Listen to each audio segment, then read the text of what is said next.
نحمدہ ونصلی علی رسولہ الکریم، اما بعد فاعوذ باللہ من الشیطان الرجیم، بسم اللہ الرحمن الرحیم۔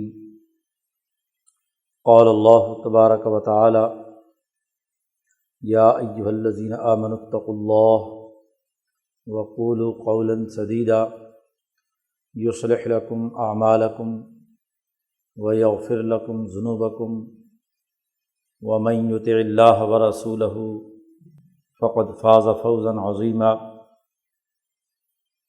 وقال تعالی: وما ارسلناک الا رحمۃ للعالمین۔ وقال النبی صلی اللہ علیہ وسلم: کانت بنو اسرائیل تسوسهم الانبیاء کلما ہلک نبی خلفہ نبی آخر الا لا نبی بعدی سیکون خلفاء فیکثرون۔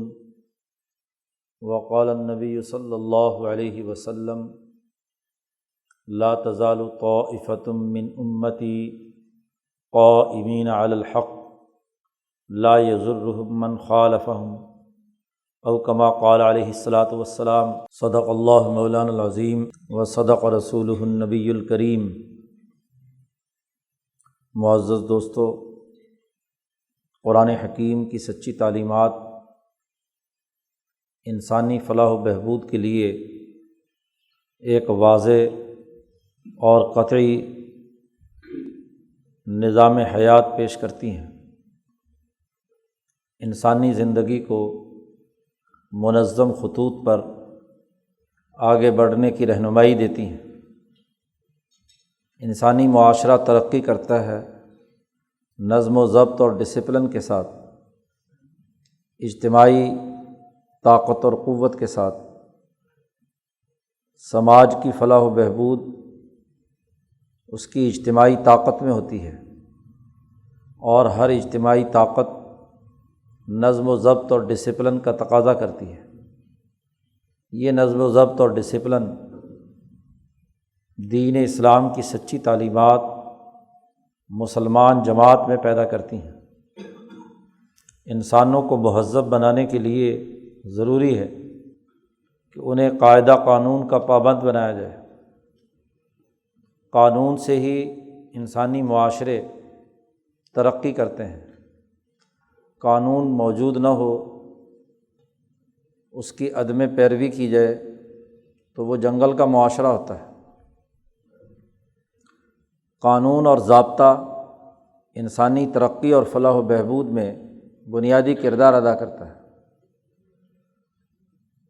کتاب مقدس قرآن حکیم کی تعلیمات انسانیت کی کامیابی کا جہاں ایک واضح اور دو ٹوک نظریہ پیش کرتی ہیں، فکر و فلسفے کا تعین کرتی ہیں، رہنمائی کے اصول اور ضابطے واضح کرتی ہیں، وہیں انسانی زندگی میں نظم و ضبط اور ڈسپلن پیدا کرنے، تنظیمی طاقت منظم کرنے، اجتماعیت کو فروغ دینے میں بھی واضح رہنمائی دیتی ہیں۔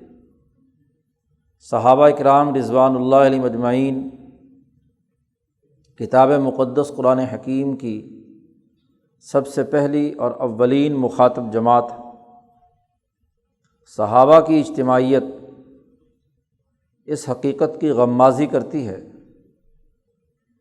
کہ قرآن حکیم نے نہ صرف ان کی زندگیوں میں ایک واضح نظریہ اور سوچ اور فکر پیدا کی، بلکہ انسانی ترقی اور کامیابی کی تنظیمی طاقت اور قوت بھی پیدا کی، نظم و ضبط اور ڈسپلن بھی پیدا کیا، اجتماعیت بھی متعین کی۔ یہی وہ نظم و ضبط اور ڈسپلن ہے جس کی نتیجے میں اس جماعت نے دنیا بھر میں دین حق کے غلبے کے لیے جد و جہد اور کوشش کی ہے۔ انسانیت کے لیے رحمت بن کر یہ جماعت آئی۔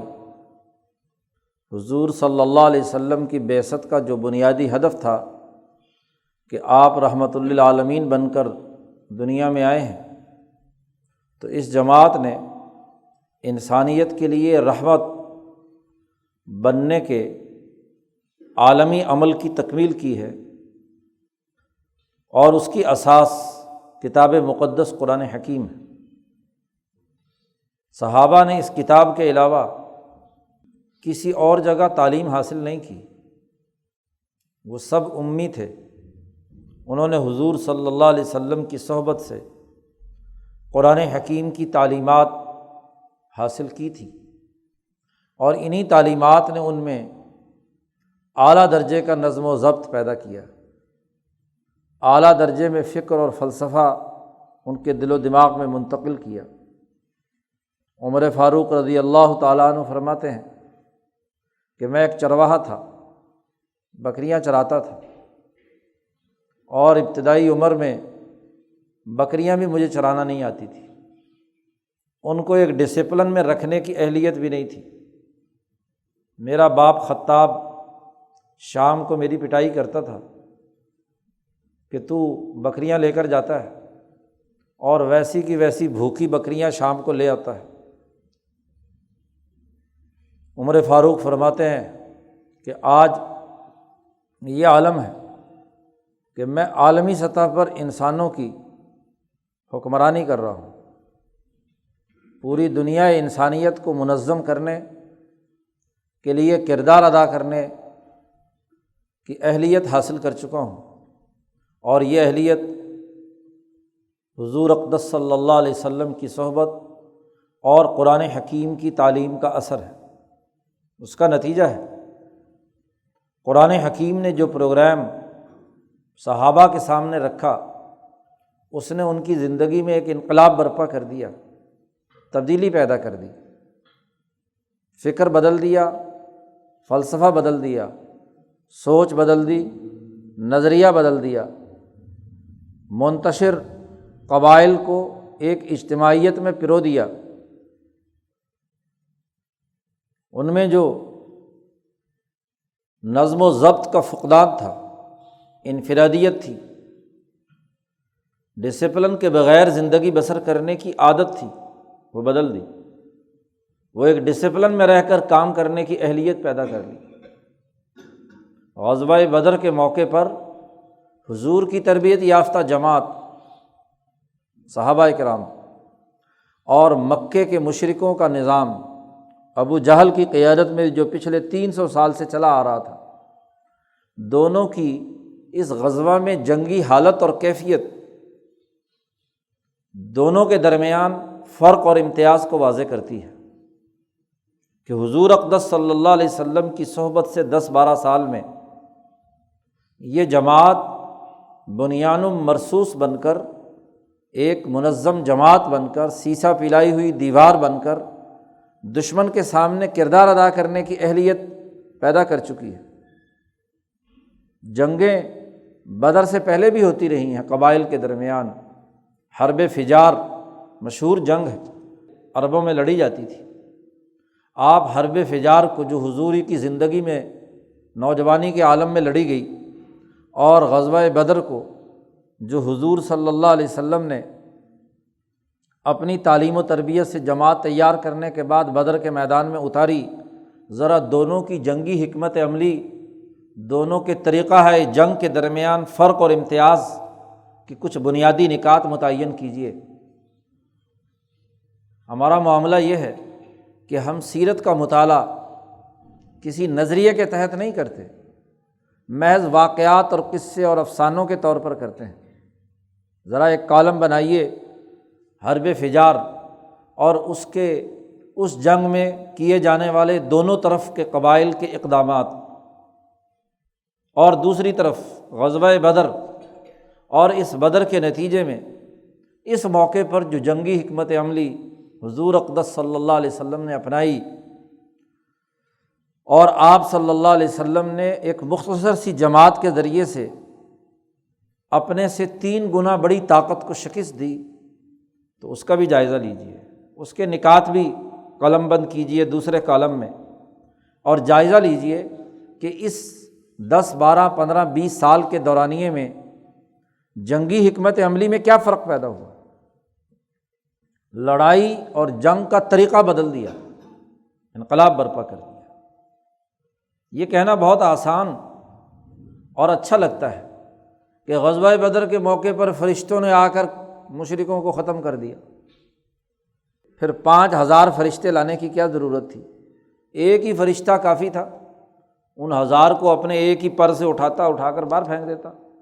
اگر فرشتوں نے لڑائی لڑنی تھی اور فرشتوں نے مشرکین مکہ کا خاتمہ کرنا تھا تو پھر تو ایک فرشتہ بھی کافی تھا۔ قرآن تو کہتا ہے 3000 فرشتے ہیں، یا دوسری آیت میں 5000 فرشتوں کا تذکرہ ہے۔ نہیں، دونوں جماعتوں کی تنظیمی طاقت کا فرق کہ ایک طرف ابو جہل کا ایک منتشر انبوہ ہے جو ہجومی شکل میں لڑائی لڑنے بغیر کسی کمانڈ اینڈ کنٹرول سسٹم کے کردار ادا کرنے کا خوگر ہے۔ ابو جہل کے لشکر میں انتشار ہے، 1000 آدمی منتشر ٹولیوں کے اندر اپنی اپنی رائے کے مطابق لڑائی بھیڑائی کے لیے، ہجوم کرنے کے لیے تیار بیٹھے ہیں، اور دوسری طرف حضور صلی اللہ علیہ وسلم کی 313 کی جماعت وہ ایک نظم و ضبط اور ڈسپلن کے تحت ہے۔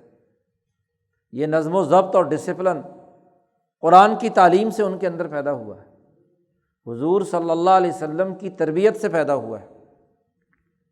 آپ نے انہیں یہ تنظیم سکھائی ہے، اس تنظیم کے نتیجے میں ہی اس جماعت نے ایک نتیجہ پیدا کیا ہے۔ آپ صلی اللہ علیہ وسلم نے غزوہ بدر میں 3 صفیں بنائی، اور اس ترتیب سے بنائی کہ جو نچلی صف ہے اس سے اوپر والی صف کا سر اونچا ہونا چاہیے ٹیلے پر، اور ایک ترتیب کے ساتھ ہو، کوئی اپنی صف کو کراس نہیں کر سکتا۔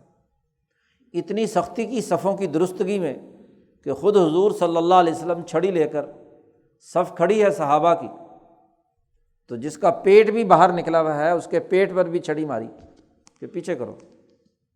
اس کا آگے آنے کا کیا مطلب ہے؟ لائن بالکل سیدھی ہونی چاہیے، صف بندی ہو، پاؤں تو آگے نکلیں سو نکلیں، پیٹ کا نکلنا اپنے اختیار میں نہیں، لیکن پیٹ پر بھی چھڑی مار کر کہا پیچھے ہٹو۔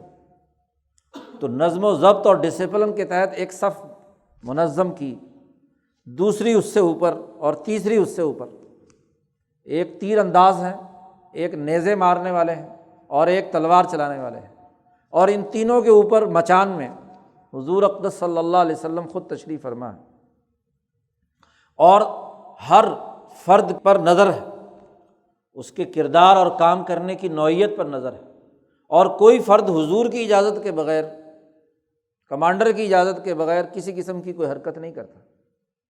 یہ تنظیم اور نظم و ضبط کہاں سے پیدا ہوا ہے؟ اپنی اس تنظیمی طاقت کے بل بوتے پر ہی 1000 آدمیوں کو شکست دی ہے۔ فرشتوں نے آ کر شجاعت اور بہادری کا عمل کیا ہے، ان کے دلوں میں جذبہ بیدار کیا ہے، ان کے نظر کے اندر دشمن کو کمزور سمجھنے اور اس کا مقابلہ کرنے کی ہمت اور جرأت پیدا کی ہے۔ براہ راست فرشتے لڑنے لگ گئے تو پھر صحابہ کی اجتماعی طاقت، جس کا قرآن نے تذکرہ کیا کہ وہ بنیان مرصوص بن کر کردار ادا کرنے والی تھی، ان اللہ یحب الذین یقاتلون فی سبیلہ صفا کانہم بنیان مرصوص۔ سورۃ صف باقاعدہ اس صف بندی پر نازل ہوئی، پوری کی پوری صورت، اور اس نے صحابہ کی یہ تعریف کی کہ اس نے اپنی اجتماعی طاقت کے ذریعے سے دشمن کا مقابلہ کیا ہے۔ تو نظم و ضبط اور ڈسپلن بنیادی چیز ہے، اور یہ نظم و ضبط محض لڑائی بھڑائی کے لیے نہیں، لڑائی کے میدان میں بھی یہ نظم ہے، معیشت کے میدان کے اندر بھی نظم و ضبط ہے۔ ذرا دیکھیے حضور اقدس صلی اللہ علیہ وسلم جب مدینہ منورہ تشریف لاتے ہیں تو مدینے کی معاشی حالت کیا ہے؟ معاشی حالت تباہ کن ہے، یثرب کے باشندے مقروض رہتے ہیں، بھوک کی حالت یہ ہے کہ قرآن نے اس کا تذکرہ کیا ہے کہ یؤثرون علی انفسہم ولو کان بہم خصاصہ، کہ صحابہ کی حالت یہ ہے کہ خود بھوکے پیٹ ہیں، لیکن دوسروں کو اپنے اوپر ترجیح دیتے ہیں۔ اگر وافر میں کھانے پینے کو موجود تھا تو ترجیح دینے کا کیا مطلب ہے؟ خصاصہ کا کیا مطلب ہے؟ خصاصہ بھوک کو کہتے ہیں، افلاس کی حالت کو کہتے ہیں۔ تو مدینے میں جب آئے تو وہاں کی معاشی حالت انتہائی کمزور ہے۔ مدینے کی کل آبادی کی زرعی حالت انتہائی تباہ ہو چکی تھی۔ زراعت تباہ ہے، پیداواری عمل نہیں ہے، باہمی لڑائیوں اور جھگڑوں کا عمل ہے، اور تجارت بھی مفقود ہے۔ جب زراعت سے پیداوار ہی نہیں ہوگی تو تجارتی عمل آگے کیسے ہوگا؟ خرید و فروخت کیسے ہوگی؟ اور جب پیداوار میں کمی ہوتی ہے تو جو دستکاری کی اس زمانے کی ابتدائی صنعت کاری تھی وہ بھی نہیں، اس کے اندر بھی کمزوری پیدا ہو گئی۔ اور وہاں جو یہودیوں کا قبائل مسلط تھے، ان کی سود خوری نے ان کاشتکاروں کو قرضوں کے بوجھ تلے دبا رکھا تھا، ان کے حقوق پامال کیے ہوئے تھے۔ اس سودی نظام نے مدینے کی پوری آبادی کو مقروض بنا رکھا ہے، اور ان کے قرضوں کی وجہ سے نہ زراعت ترقی کرتی ہے، نہ تجارت اور نہ صنعت۔ معاشی حالت بری ہے۔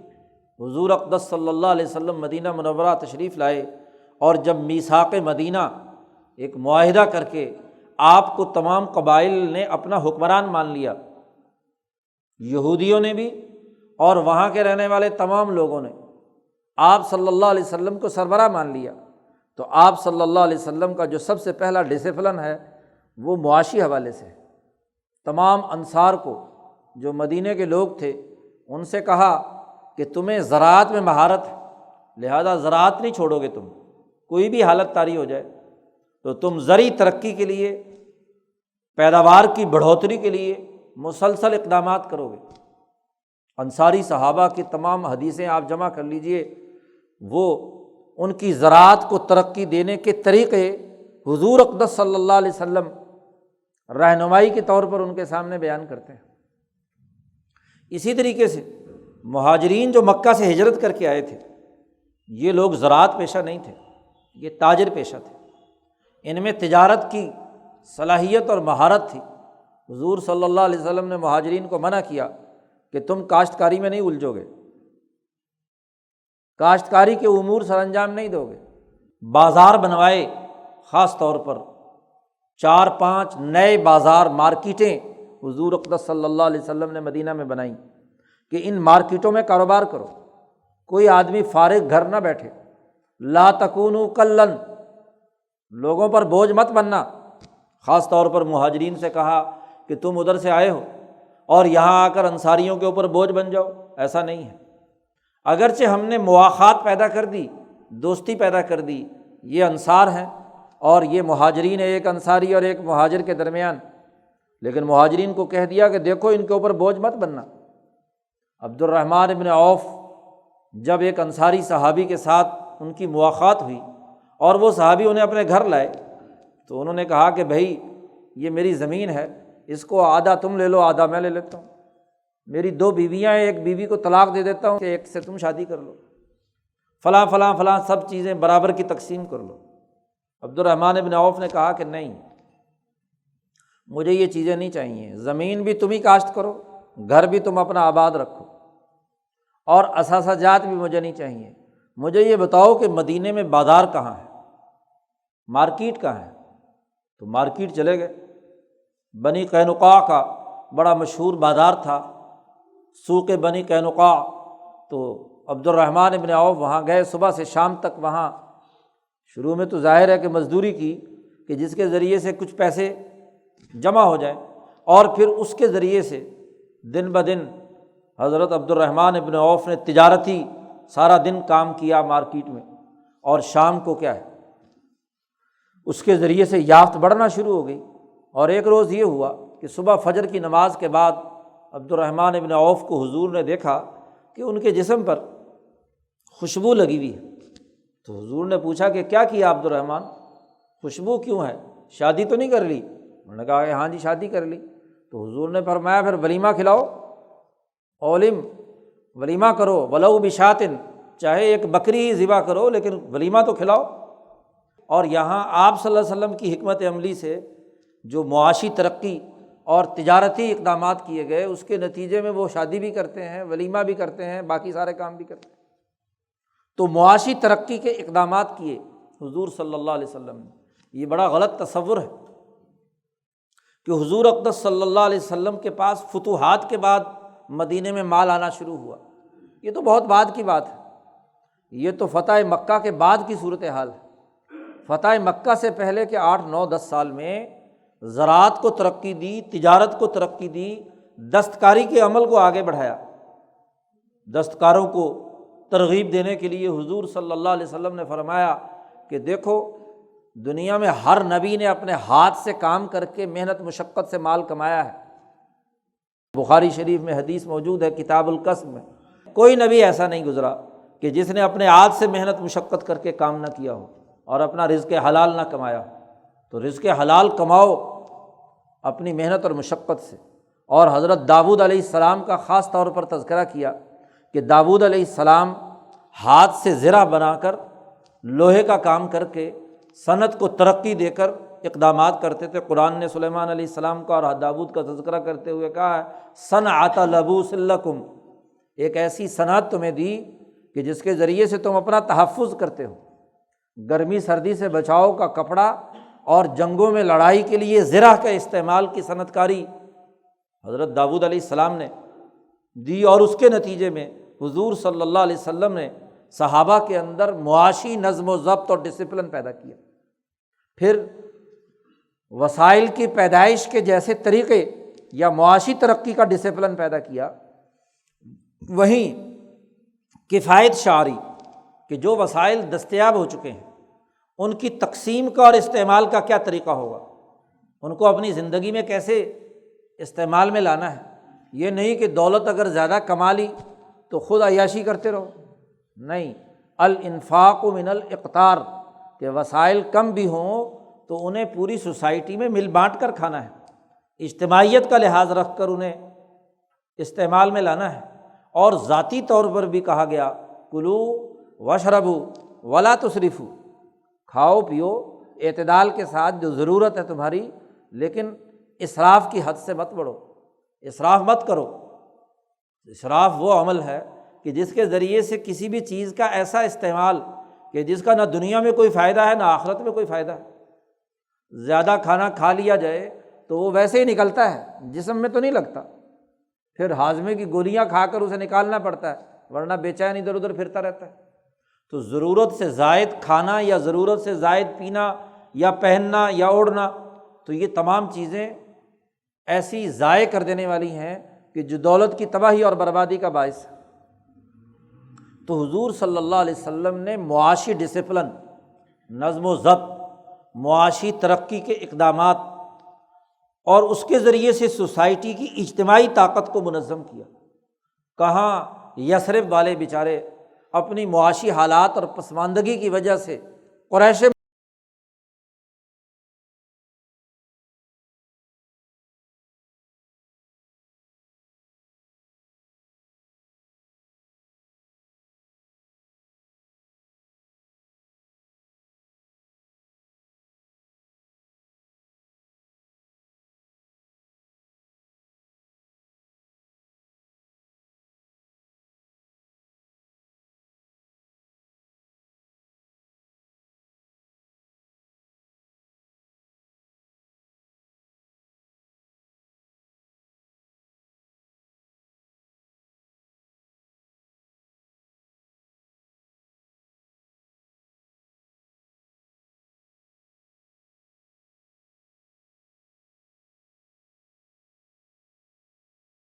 ہوا، اور کہاں جہاں خوشحالی تھی مکہ کے اندر وہاں قحط سالی پیدا ہو گئی۔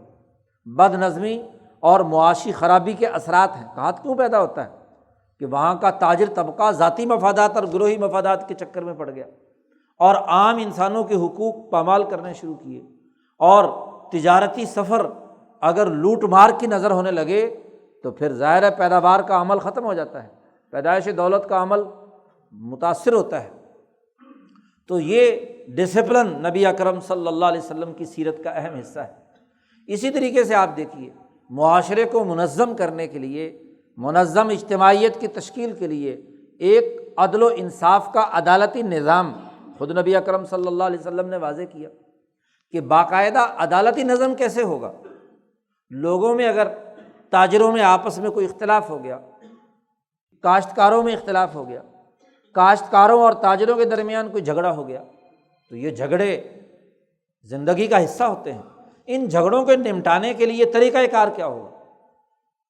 پہلے کوئی نظم و ضبط اور ڈسپلن نہیں تھا، جس کو سرپنچ بناتے تھے وہ اپنے مفاد کے مطابق جو چاہے مرضی فیصلہ کر لے، جس طاقتور نے اس کو اپنے حق میں رام کر لیا وہ اس کے حق میں فیصلہ کر دیتا تھا۔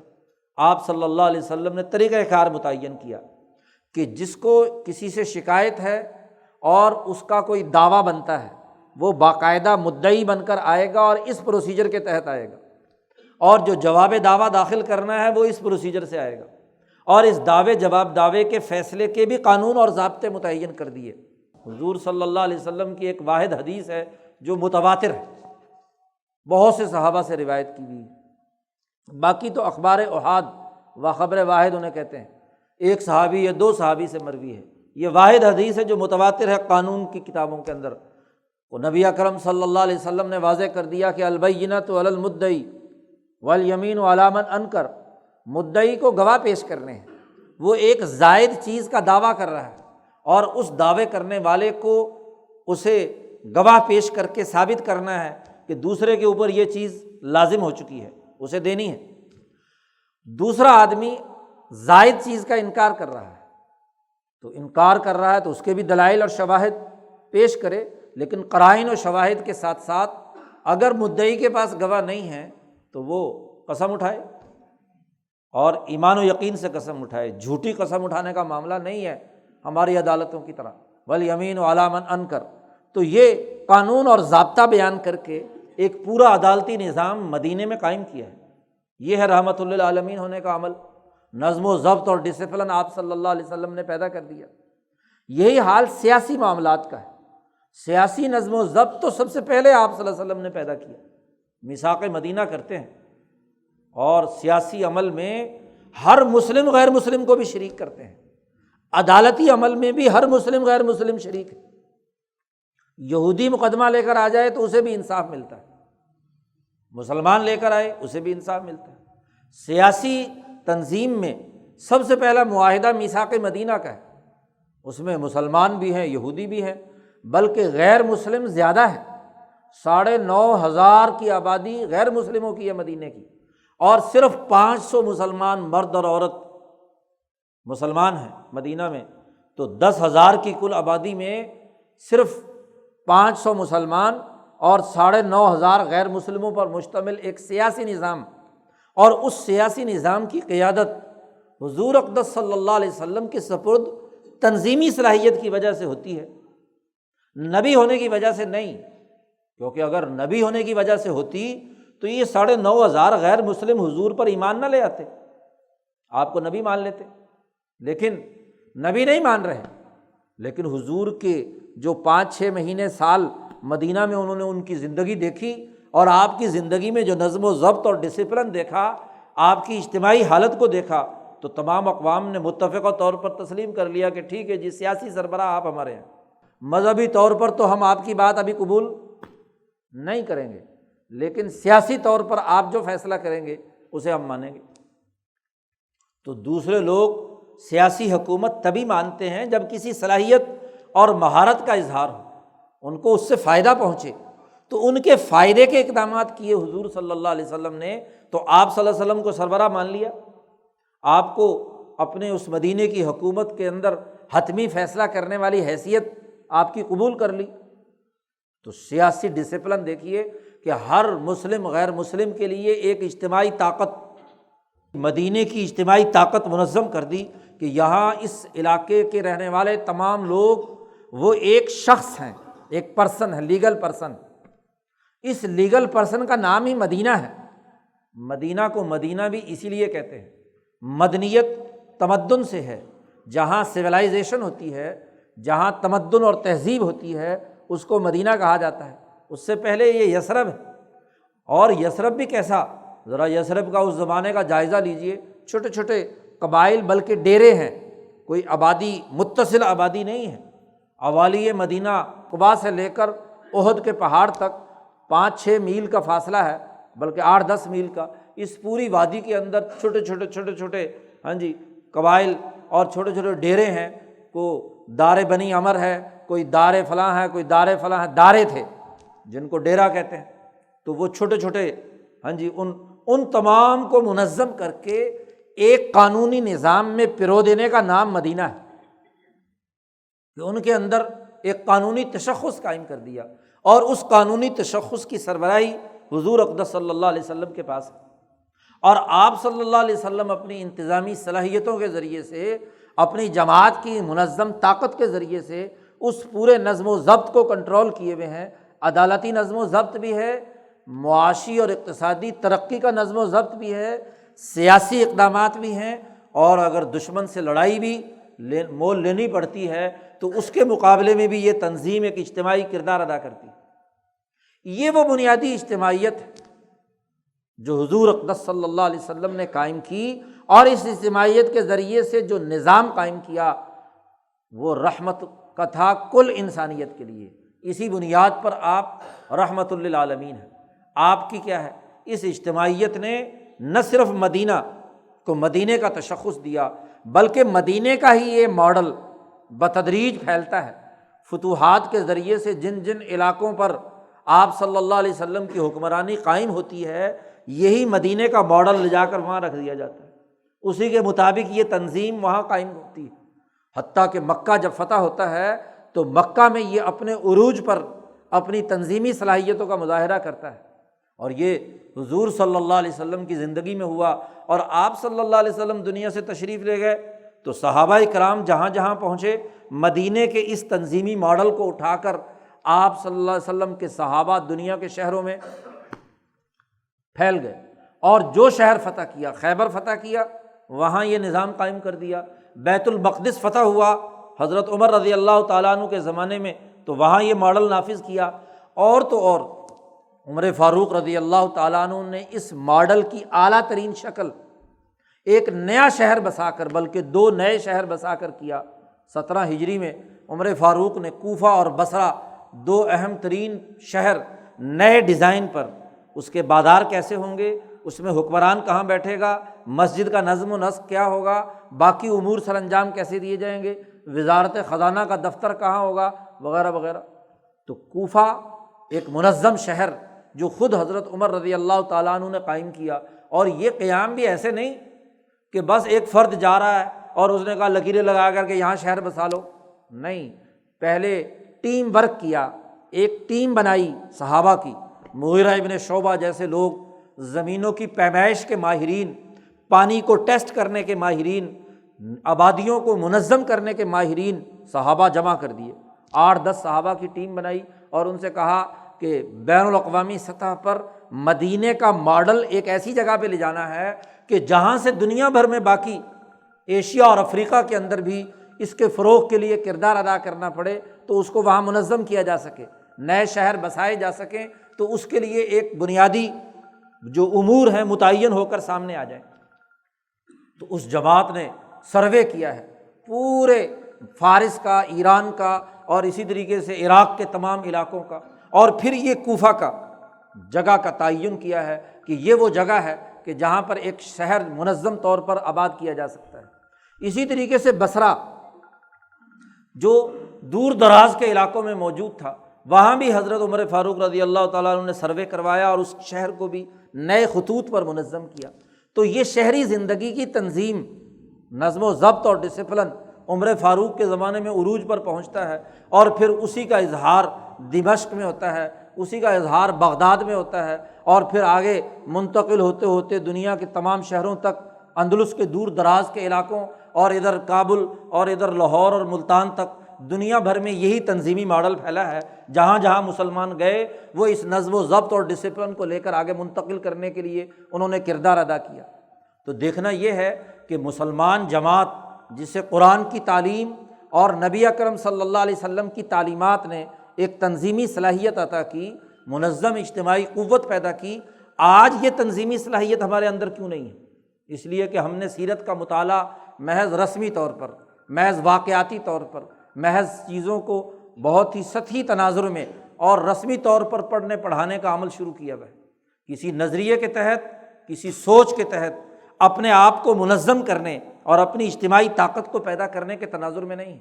آج اپنی اس کوتاہی کو دور کرنا ہے کہ یہ انفرادیت پسندی کا جو مرض، یہ بد نظمی کا مرض اور ہلڑ بازی اور ہجوم کے طور پر کردار ادا کرنے کا جو عمل ہمارے مسلمان معاشروں میں سرایت کر چکا ہے، اس سے توبہ کی جائے اور حضور صلی اللہ علیہ وسلم کی سیرت کے اس بنیادی پہلو کو سامنے رکھ کر اپنے اندر نظریہ، فکر، سوچ اور تعلیم کے ساتھ ساتھ اس نظریے اور فکر پر تنظیم اور اجتماعیت اور منظم طاقت اور قوت کو پیدا کرنے کا کردار ادا کرنے کی صلاحیت اور مہارت اپنے اندر حاصل کرنی چاہیے۔ اللہ تعالی ہمیں عمل کی توفیق عطا فرمائے۔ وآخر دعوانا ان الحمد للہ رب العالمین۔